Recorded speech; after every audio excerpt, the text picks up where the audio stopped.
if our centennial comes up in 2013, what would I suggest to the new graduates? Well, the answers to most questions that confront us, most problems that confront us, lies within the patient. The patient has the answer. They can't always articulate exactly what they're complaining of. They can't always do it easily. But the patient has the answer to most of the problems, and it's a question of extracting that information. And to do that, you have to treat every patient as a friend. I like to joke with the patient right from the word go. Put them at ease. Use language that they understand. Don't use big words. Speak to them at their level. If you can see that they haven't had a great education, don't speak as if you have. And they'll relax. And if you get the patient's confidence, you're halfway there no matter what the problem. If you get the patient's confidence, put them at ease, crack a few jokes, and usually once you start to do that, they relax and start to tell jokes back. And I always make sure I get in early and I say, if they make a joke back, I say, just a minute here. I make the jokes here. You can interrupt every now and again if you wish. But I tell most of the best jokes. And they laugh and they think that's good.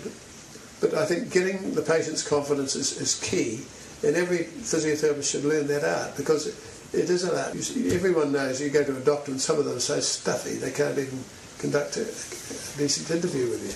But it's vital for the physiotherapist, because they're going to see the patient over and over again, hopefully not too many times, but they're going to see the patient reasonably regularly, and they should establish on day one, if they do nothing else, on day one they must establish a rapport with the patient and get the patient's confidence. The patients will then do anything you ask them, and you usually get compliance, and if you get compliance, the patient will do the necessary number per day at the necessary frequency, if you're talking about exercise. But irrespective of what you're involved in, I think having interaction with the patient is vital, and that is something that we're not taught to do, but it is something that should be taught. There are various ways of doing it, but I've always found put the patient at their ease, speak at the same level. So as far as what would I like the therapists to retain, is the move is for self-reliance worldwide, irrespective of what branch of health you're in.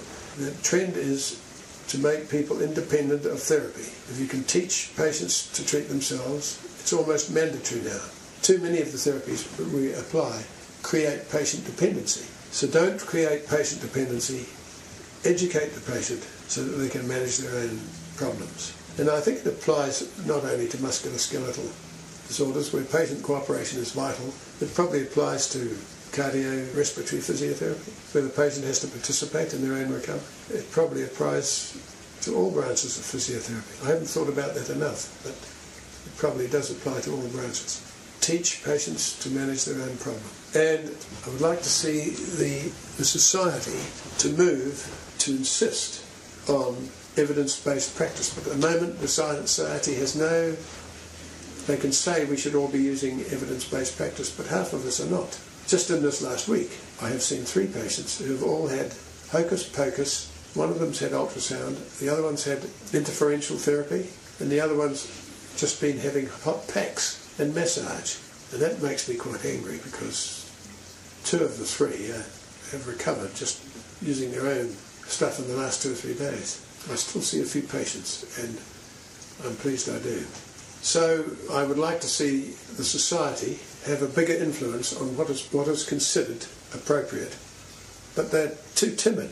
The society tells the profession to stop using ultrasound, there'll be an uproar. I've just last month had meetings with the ACC and the Physiotherapy Board on this very same subject. And they say this is a matter for the profession.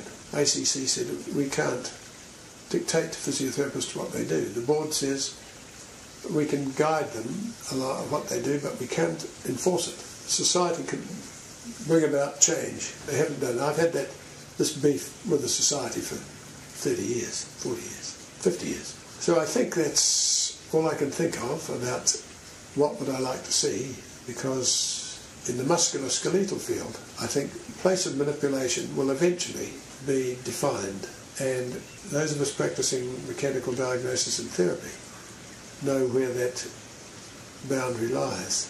And all physiotherapists should learn how to simply identify when to and when not to administer manipulative therapy. That should be a goal, but that wouldn't be natural because I'm talking about something that I found myself, but have been repeated worldwide.